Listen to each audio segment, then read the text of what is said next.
গন্ডগোল আছে, তাই না নিশা? সে আপনাদের ব্যাপারে আপনারা বুঝুন, আপনার সঙ্গে কিন্তু প্রাইভেট কথা আছে, আমি জানি তো। আগে করে নি অফিসারকে সেট, তারপর তোমাকে দেবো ডেট। তার আগে বিষ্ণু। যাচ্ছি স্যার, তবে প্রয়োজন হলে ডাকবেন, আমি বাইরে অপেক্ষা করছি। খুব ভালো ছেলে, আমার এত সুন্দর ইশারা বলে না। বলো না অফিসার, এই অধম আপনার কোন কাজে লাগতে পারে? আমি মশাই আপনার কথাতেই তো ঝিমলি দিদিমণিকে ধরে নিয়ে গেছে। থানাতে মহিলা লোক আপনি নেই বলে এক মহিলা কনস্টেবলের জিম্মায় ওনাকে রেখে দিয়েছে। বলুন এবার কি করবো? বলছি ওই কেস ডায়েরিতে কিছু লেখেন না, সে আপনার কথা মতো এখনো কিছু লিখিনি। আগামীকাল রবিবার আর ইতিমধ্যে আগামী পরশুদিন সোমবার ওনাকে আদালতে পেশ করতেই হবে। আর সেক্ষেত্রে কেস ডায়েরিতে যা লেখা সবিস্তারে কেস ডায়েরিতে আপনি কিচ্ছু লিখবেন না। আমার ভাই থানাতে যাবে, ভাইয়ের কথা অনুযায়ী আপনি ঝিমলি দিদিমণিকে ছেড়ে দেবেন। তারা হন দিলাম, কিন্তু ছেড়ে দেবেন মানে আরে বাবা, তোমার সঙ্গে তোমার প্রাইভেট, তুমি আমার মধ্যিখানে ঢুকে পড়ছো কেন?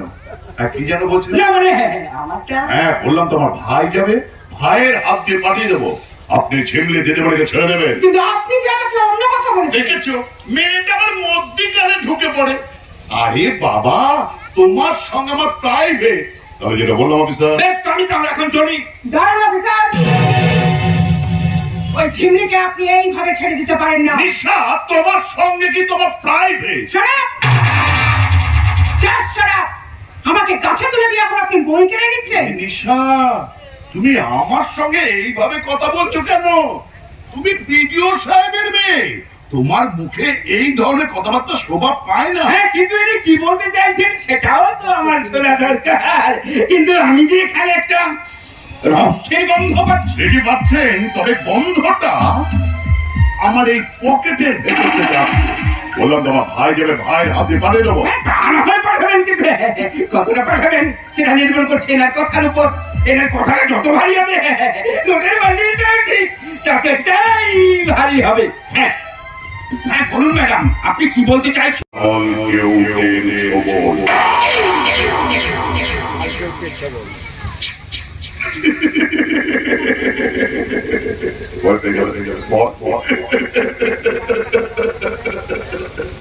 তুমি ছবলের কথা বলে না, তাই মনে পড়ে গেল।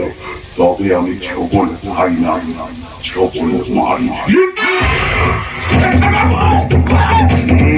গাড়ি যান, এই ডেড বডিটাকে দিলে পোস্ট মর্টমে পাঠাতে হবে, বুঝেছো নি? এই নিশা, তুমি ওদের ওইভাবে পড়ে গেলে কেন? এই মা, একটু দেখে শুনে চলাফেরা করতে পারো না? আসলে ব্যাপারটা কি হয়েছে বলো তো? তুমি না আমার অনেক কিছু জেনে গেছো, আর তো তোমাকে বাঁচিয়ে রাখা যাবে না। তোমার যে উপর থেকে দাগ চলে এসেছে, দুটো অপশন দেবো, বলো কিভাবে উপরে যেতে চাও? একেবারে সরাসরি না তুমি যেমনই চাও ঠিক সেইভাবে তোমার উপরে পৌঁছে দেবো। বলো কিভাবে যেতে চাও? একেবারে সরাসরি না তিলে তিলে? আরে বলো না কিভাবে যেতে চাও? একেবারে সরাসরি? এই মেয়েদের শরীর এত নরম না, আপনাকে কি বলবো। আলতো করে আঘাত করলাম, ও আ করে চিৎকার চালিয়ে শুরু করে দিচ্ছে। ওদের শরীর থেকে কতটা নরম আপনাকে একটা ছোট্ট প্রমাণ দিচ্ছি। এই আমার আমার আমার এই আমার এই ওর হাতের মধ্যে রাখলাম, তখন পুরো আঙুলটা ফ্র্যাকচারে রক্তারক্তি হয়ে গেছে। আপনাকে কিন্তু একটা কথা স্বীকার করতেই হবে, আমি ভিলেন হতে পারি কিন্তু ভদ্র ভিলেন। অন্য ভিলেন হলে এই দৃশ্যে কি করতে বলুন? কি করতো? অন্য ভিলেন হলে এই দৃশ্যে কি করত? আপনি ব্লেজারটা ধরুন, দেখে দিচ্ছি। অন্য ভিলেন হলে এই দৃশ্যে কি করত?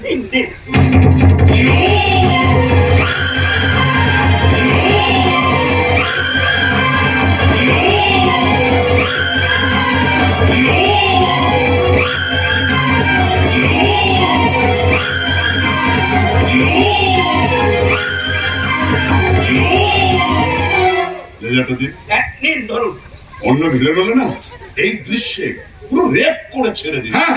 আমি সব রেপের ঝামেলায় যাবো না, কারণ রেপ করার পর যা হ্যাপা, অত হ্যাপা আমি সামলাতে পারবো না।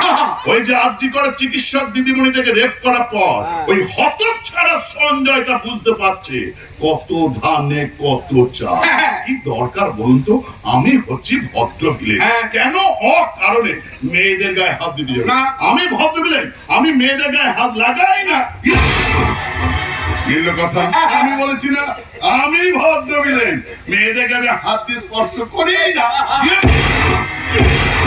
এবার কি করবো বলুন তো? কি করবেন? ওই যে আজকে করে চিকিৎসক দিদিমণিদের, হ্যাঁ। শুনেছি নাকি ওর পা দুটোকে চিড়ে মেরে দিয়ে, হ্যাঁ, হ্যাঁ। আমিও ঠিক আছে ওইভাবে পা দুটোকে চিড়ে মেরে দেবো। হ্যাঁ। আপনি শুধু দেখতে থাকুন।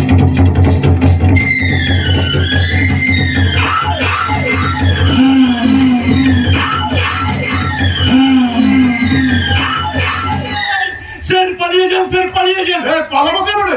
এই গায়ের ছেলে আমি ওদিক দিয়ে যাচ্ছিল, মেয়েটা চিৎকার শুনে এদিকে আসছে।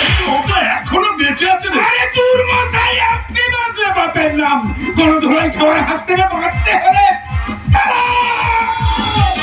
স্যার, স্যার পিছনে গিয়ে পালিয়ে আসুন, স্যার পালিয়ে আসুন। এতদিন জেনে এসেছি ব্যাংক থেকে টাকা ধার মিলে নাকি সেই টাকা ইএমআই সিস্টেমে শোধ করতে হয়। এখন দেখছি মার্ডারটা মতো ইএমআই সিস্টেমই করতে হবে। বুঝেছেন গো? এই গো, বিষ্ণু